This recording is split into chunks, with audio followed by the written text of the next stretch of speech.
Nabalitan ko po yung mga baka nyo dito na mga babae ay ano po, yung sumpit na po ang ginagamit. Oo, minsan pinapasumpit ko kay Regan Bidonya. Kung ako nagpapalahin na, nag-breed yung magaganda ng baka.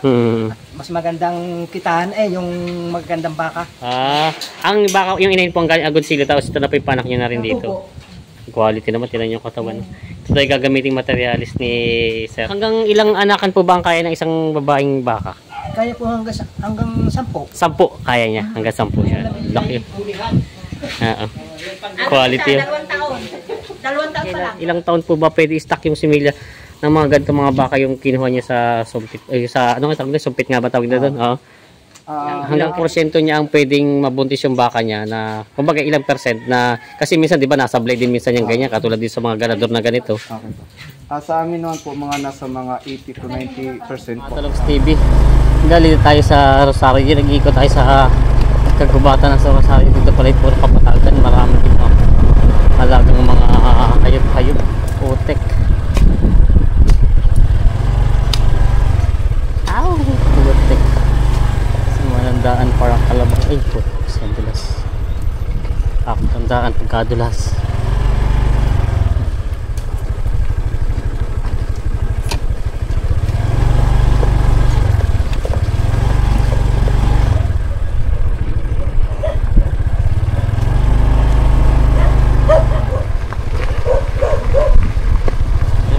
TV, tayo po ay napabisita dito sa barangay. Ano po barangay ito si Kuya? Si Kuya muna, tatanong natin. Si Kuya ay... Barangay Bulihan, Mauricio. Yan, si Sir. Ano nga Sir ang pangalan niyo po? Dante Macanala Delica. Yan, si Sir. Tayo pinapapasyal dito upang meron daw po kasi dito mga malalahing baka na inaalagaan si Kuya. At ating papasyalan at tayo magtatanong ng ilang informasyon. Kuya, pwede ba kami ipasyal? Ito muna pala. Ito si Kuya may baka ditong ano. Ito kaya na pa natin tinitingnan ito eh. Itong baka. Ano po lahi nitong baka niyo ito? Brahman. Indo-Brahman po siya.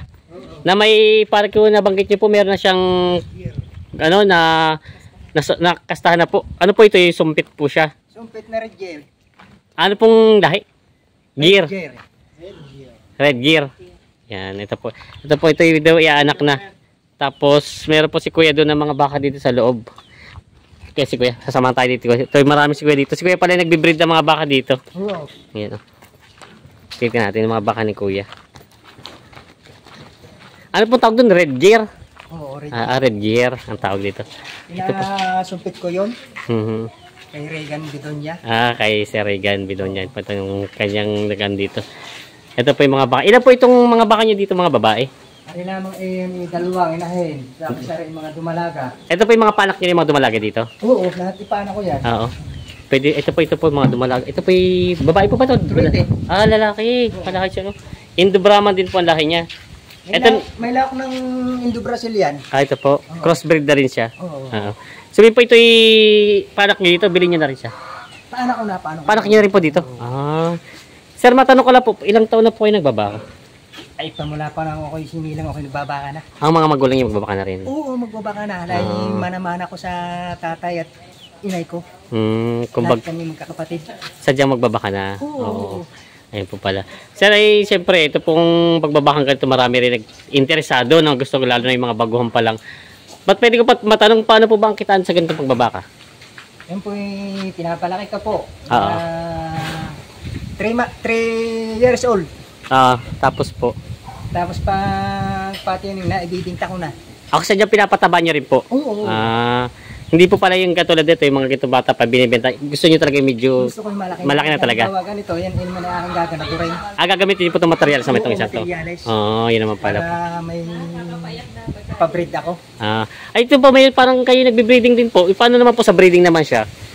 Paano ang style? Ganun din pinapalaki nyo talaga. Hindi nyo siya binibenta ng mga maliliit pa? Hindi pa. Gusto ko yung malalaki na para malaki yung kapital. Kumbaga mas malaki ang kikitain kaysa ano. Kaysa yung maliit na ibibenta. Oo, pagka maliit baka tayo malugi. Medyo matagal-tagal nga lang po pag breeding ano. Oo, talagang tiyagaan lamang. Tiyagaan lang din. Magiging walang tiyagay, wala kang nilaga.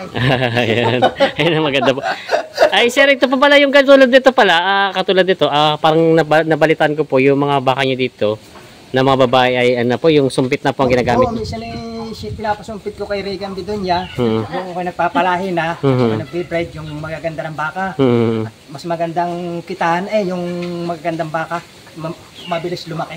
Kumbaga po, ang may papayo niyo po, yung mga gusto ng, kung may budget naman sila, mas maganda na po, doon na sila lumagay sa magagandang baka. Oo, dahil pag naka 5 months, 6 months, malaki na kapital eh. Oo, kumbaga malaki na rin kikita sa ganun. Malaki kikita Iba pa rin po talaga sa mga mistiso, mga Tagalogin. Mas maganda yung malaki na rin. Ayun pala. Sayang yung, sabi nila, sayang yung panahon. Oo nga, yung panahon natin tayo lugi eh. Oo, kaya dapat doon sa malahi na. Doon tayo sa malalahi. Yun pala. Sir, pwede natin tingnan yung mga inay nyo? Ito po. Sir, ito mo daw. Titingnan natin yung mga baka ni Sir ditong mga iba. Ayan. Ito po barako din pala ito. Torete din. Pala. Ito yung panak nyo na rin dito. Ito. Mga Indo Brahman Brazil daw tong crossbred na siya. Ganda ng kulungan ni Kuya. Ito yung bago lamang gawa. Sadyang pinagawa ko ang aking mga bakahan at tirahan. Opo. Para iba pa rin po pag naulan, may sisilungan sila. Naawa dahil pagkatag-ulan, wala akong pagsilungan. Ayan Ito po yung baka ni Kuya. Ang gaganda, no? Mga babae po ba ito? Oo, babae yan. Ganda, Ito po yung lahi na nitong isang to? Indo-Brazil. Indo-Brazil na po ito. Indo-Brazil na pala siya. Ayan. Maribela. May mga Ano pa pangalan ito? Maribela. Maribela daw pangalan itong isang to. Ang ganda, Tapos ito pong isa. Ito yung si Apyong. Si Apyong. Apyong. Lalaki. Torete. Kaya Apyong siya. Ito pala si Apyong. Ito ay si Stephanie. Ito naman isa si Stephanie. Ay, parang ito yung Brahma na siya, Brahma na Ano siya. yan ni Stephanie? Yung Panak niya na rin. Ito po may anak na dito na Torete. Oo. Ay, ito po yung kumbaga nag-anak na rin na isa. Oo. Yung buntis na uli yan. Buntis ulit ito. Siyang buwan lamang, nagpakasta na. Ay, anak nung malaki nung isa. Oo, yun, anak yun nun. Yun pala. Oo. Kumbaga mga baka nyo pala dito, mga sarili na dito. Oo. Sariling mga paanak na rin pala. Ito si Halaga, Blessing. sarili pa na. Ito yung mga ano na Nahulugan. Oo, yan. Ito yung nahulugan daw ng anak. Namatayan ng anak. Sayang. Yan eh. Oo. Si Blessy Day. Ito po yung mga baka ni Sir dito. Tapos ito pa po yung isa. Ito yung, ano po yung buntis naman isa? Hindi pa naman. Ito, anak na. Ito po yung mga anak doon kanina nakita natin na tumatakbo doon, yung mga bisiro. Si Amina. Si Aramina naman daw ito. Ayan, May kasalme din yan. ito galing na po. Ito yung bilhin nyo na po yung mga inay na to. Oo, bili ko yung sa Agoncillo kay Casalme. Kay Casalme. Marlon Casalme. Kay Marlon Casalme po ito. Bumili po ako doon yata ng 5 inahin. Aha. Para ako'y mag-breed at palahi. Yun po. So, ang plano nyo, sir, dito pala, nabanggit nyo na rin yung artificial insemination nga ba yan? AI. Ayun na po ang plano nyo gamitin dito sa mga baka nyo. Opo, gusto ko po lumaki pa ang aking Lahi ng baka. Opo, Ayun. gusto ko po lumaki pa para mas maganda ang presyo. Oo po. Hindi Yun po nga. ako itong talo sa pag-aalaga ng baka. Ayun, ang plano, sir. Kaya pwede nyo pong i-suggest talaga sa mga gusto magbaka. Mas maganda po talaga yung quality na talaga. Opo, yung quality. At Oo. presyo po ay maganda. Maganda din pag ibibenta. Opo, talo po tayo sa mahina ang lahi ng baka eh. Mas maganda po yung pure quality na Indo-Brazil. Oo. Maganda po ang presyo. Yun pa lang sir. Maski po tayo matagal-tagal na mag-alaga, hindi po tayo Lugi lugi. sa tagal. Oo. Sir, pwede ko lang matanong at ito ang linis ng kwadro ni sir. Sir, ano naman po mga pakain niyo dito sa mga, ano po ito yung... Ang pakain ko po sa baka ay breeder, Oo. tirigo, Aha. at grower. Ano po yun tuwing isang beses maghapon? 2 beses. 2 beses. Hindi naman po kayo lugi doon sa pakain na pinapakain nyo? Hindi naman po, yan po lang po dati nung kami baboy, pasalo ko lang sa baboy ko yan. Parang sa kuman libangan ko rin at ako may kita rin sa baka, may kita rin ako sa baboy. Nabanggit niyo po pala yung baboy. Ano po ba nangyari? Pwede kayo magkwento sa inyo negosyo ng pagbababoy kasi parang nabanggit niyo na nalugi kayo sa baboy. Nalugi nga po, ayos lang po yun. Oo. Isa diyang kasama sa buhay. Oo. Ipagsubok lamang sa atin ng mahal na Panginoon. Oo. Kumbaga ano po yung napeste yung baboy? Tinamaan po. Tinamaan po yung aking ibininta. Oo. Natira po kakaunti na. Panibago na po ulit sa buhay. Oo. Kumbaga po, mas inan nyo ngayon yung pagbabaka. Pagbabaka na. Bakit naman pa baka? Parang napansin ko kasi pwede naman siguro yung baboy kumbaga umulit. Ang baka po ba'y matibay sa mga ganitong ano? Matibay po ang baka sa sakay at saka matibay sa talagang maganda po ang kapital. Sadya po. Ang baboy po talagang mahina ang kapital dahil pag nagkasakit talagang malingang inuubos. Lugi talaga po. Ay, ubos po, talagang pong mababang karote. Ayan. Kaya po nandito na kayo sa pagbabaka. Oo. Panimula uli ako sa pagbababoy, mag-iinahin uli po. Oo. Kaya po hindi na ganun karami katulad ng dati. Pararamihin ko po Paparami dito pa rin. panimula uli. Sa bagay, sabi niyo nga po, ganun talaga yung negosyo. May dumadaan talaga yung ganun mga pagsubok sa buhay. Yung pagsubok sa buhay ating dadaanan. Para maabot natin yung gusto natin, ano. Oo. Sir, ito po pala, matanong ko pala, ito po may mga sumpit na ito. Wala pa. Bali po ito yung plano yung papasumpitan kay Sir Regan. Itong mga baka niya. Pero po yung mga nag-anak na rin. Ari po yung dalawang pag-aanak. Ari dalawa rin. Dalawang anakan na. Kasi namatay nga yung isa. Kaso po yung... Yung isang ay nahulog. Sayang ano. Ayun o, anak ay malaking tayo yung may mortigon na rin. Napakaganda mag-anak. Ito po. Oo, yan. Itong lahi niya. Ito pala yung lahi niya. Ay, kilala ka na eh. Galing po nga kung sili yan. Ito yung panak na din namin. Quality. Buntis na 2 buwan. Kasi Elsie. Nung binili ko ang ilahin. Ang baka yung inahin po ang galing agad sila tapos ito na po yung panak niya na rin dito. Quality naman, tinan yung katawan. Ito tayo gagamiting materialis ni Sir. So may nakita ko, ito po ba ito may nakita ko ito malaki? Ito si Elsie. FC. Pang ano yun pang... Kasi pinanganak siya ng gabi kaya Elsie. Ang ganador sa laki. Pulihan. Quality. 2 taon. 2 taon pa lang. 2 taon pa lang po ito, sa laki nito. Ayan. Matanong ko lang po magkano naman po ang bayad sa inyo pag dito yung mga magpapakasta. Ang papasta po namin yan 2,000. 2,000. Ayun. 2,000 naman pala ito. Ito po yung 2 taon. Ito po ay Indo Brahma na rin ang lahi niya. Ito po ay panak niya na dito, bili. Panak niya na rito. Dito yan. Dapat ang inahin po niyan ay 4 ng pag-aanak sa akin. Bili ko po doon dati 120 mil. Ngayon, nakatatlo ng pag-aanak sa akin. Nasa pa na yan, Kasama nasa pa yung na. anak, di pa 4. Sabi ko nga si May anak na rin. Agustina. Ayos po talaga no. Oo. Sadyang ang tuloy-tuloy ang inyong kita rin sa pagbabag. Mag-ina ay magiging 6 na ngayon. Ano na 6 na. November, December. Ayos.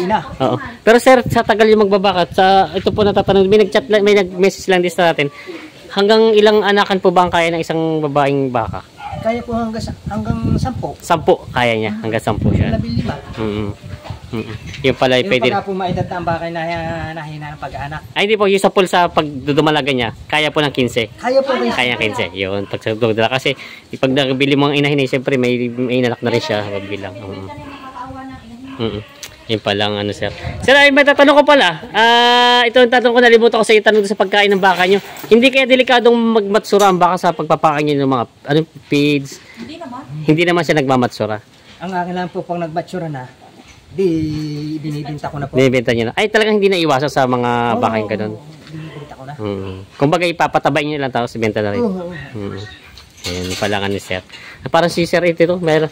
Ito, tinatanong at Sir. At si Sir dito ang nagsusumpit dito ng mga baka. Sir, magandang umaga. Ito pala yung gamit ni Sir. Ano pang tawag dito sa ano to? AI gun po. Ito yung AI gun. Ito po ay ang ginagamit sa ari ng baka para ito Opo, pagsusumpit po, ito po yung ginagamit. AI gun po ang tawag ito. Tapos po ito po yung lagay ng ano niyo. Ang tangki po. Oo, ng mga similya ng baka. Ayun, yun pala yun. Yan ang staka ng ano. Sir, matanong ko lang, ito po gusto ko lang malaman, hanggang ilang taon po ba pwede i-stock yung similya ng mga ganito mga baka yung kinuha niya sa sumpit? Sa ano nga tawag na? Sumpit nga ba tawag na doon? Hanggang Aabot po siya ng mga 60 years to 70 years na naka-stock siya dyan, basta nakababad lang po siya sa liquid nitrogen. Matagal din po pala. Matagal. Kumbaga po yung mga taon na, ilang taon na gusto mong paabutin doon sa ilang iniherasyon, kaya pala. Kumbaga inadaig pang-abantay na siya sa edad ng tao. Oo. Na pwede pa siya magamit ang similya ng bakang yan. Basta lagi lang po siyang nakababad sa may liquid nitrogen. Ito lang po patanong ko siyempre, katulad sa mga nagpapakasta ng ganitong baka, yun po ba ilang porsyento niya ang pwedeng mabuntis yung baka niya na, kumbaga ilang percent na, kasi minsan di ba nasa blade din minsan yung ganyan, katulad din sa mga ganador na ganito. Okay po. Sa amin naman po, mga nasa mga 80 to 90% po ang... na sure siya mabubuntis. Ayun, kukunti naman pala yung porsyento na hindi. Kumbaga sigurado naman. Kasi meron naman din pong nangyayaring ganun, pero minsan lang po nangyari yun. Na umuulit, gano'n. Yun pala nga naman, sir. Kailangan po, bago masumpitan yung baka nyo, condition muna siya. Condition. Tapos yung sabog niya, dapat naglalandi muna. Naglalandi muna bago siya sumpitan. Hindi po, pala pwede yung hindi pa naglalandi. Hindi po. Kasi masayang po yung similyang sasaksak natin. Kailangan po talaga, naglalandi muna siya. Yung pala nga ni sir. Sa edad naman ng baka, meron po ba yung edad ng baka bago siya maglandi? Mga sa palagay niyo, sa pagsumpit niyo, mga ilang taon ba kalimitan nag-umpisa maglandi ang baka? 2 to 3 years po. 2 to 3 years siya bago maglandi. Yung palang edad ng baka. Yung pala. Yung mga dumalagang sa dumalaga. Yung palang edad ng baka na dapat naglalandi na sa ganito mga susumpitan. Baga po siya naglandi eh. 14 months, parang mahigit isang taon lang Isang taon at 2 buwan. Hindi po rin kasi magkakaparehas yung ng baka. Kumbaga para sa tao din para sa tao din. Naglandi. Yun pala. Sa tao din. Ay, tanong ko sir, siyempre nakita natin yung natanong ko na kayo about sa mga similya nyo. Ano po bang mga dito yung breed ng mga sinusupit nyo na similya ng baka ang inyong inaas sa mga mga okay po, sa lahi po ng mga baka, kumpleto po kami. Kompleto naman. Red Gear, Brahman, Dato, lahat po ng klase ng baka meron po kami. Kumpleto po kami na. Yun pala. Kumbaga po yung mga gusto mag-upgrade, talagang pwede na dito pag gusto isumpit na lang para hindi na siya, kasi kalimitan mga problema, tatawag sa sir, pwede yung aking anak yung aking baka landi na.